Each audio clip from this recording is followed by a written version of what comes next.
سفر معراج کے بعد نبی پاک علیہ الصلوۃ والسلام گھر آئے تو گھر سے باہر جب آئے تو ایک کنیز کو دیکھا جو رو رہی تھی، بیچاری کمزور سی کنیز تھی اور اس کے ہاتھ میں ایک آٹے کا تھیلا تھا۔ نبی پاک نے فرمایا کیوں رو رہی ہو؟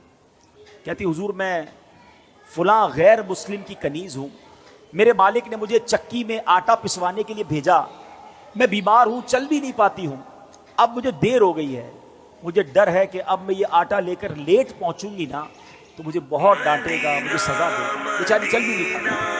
اللہ کے حبیب، رب کے حبیب ابھی معراج سے آئے ہیں، اتنا بڑا شرف پا کر آئے ہیں، مگر نبی پاک نے فرمایا اچھا چلو میں تمہارے ساتھ چلتا ہوں، تمہارے مالک کے پاس تمہاری سفارش کر دوں۔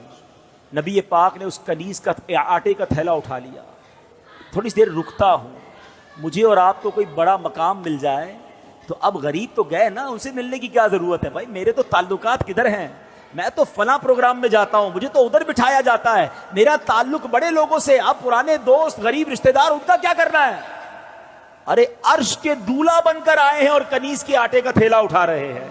تیری عاجزی پہ لاکھوں، تیری سادگی پہ لاکھوں، وہ سلام عاجزانہ مدنی مدینے والے۔ سنو میرے آقا اس کے گھر پہنچ گئے، دروازہ کھٹکھٹایا، وہ نبی پاک علیہ الصلوۃ والسلام کو جب دروازے پر غیر مسلم دیکھتا ہے تو ہکا بکا رہ گیا، جانتا تھا کہ یہ مسلمانوں کے نبی ہیں، تو کہا آپ کیسے تشریف لائے؟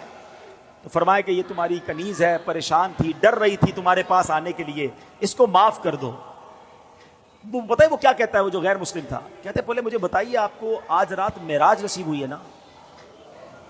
غیر مسلم کہتا ہے اے محمد صلی اللہ تعالی علیہ وسلم آج رات آپ کو معراج نصیب ہوئی ہے؟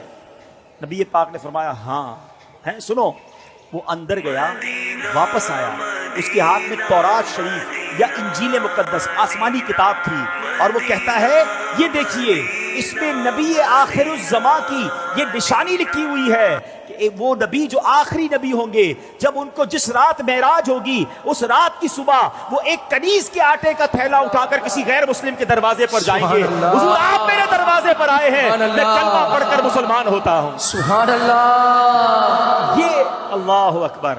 اب یہ میرے آقا کی شان ہے کہ نبی پاک کی اس معراج کا ذکر اور معراج کے بعد اس عاجزی کا ذکر بھی آسمانی کتابوں میں موجود ہے۔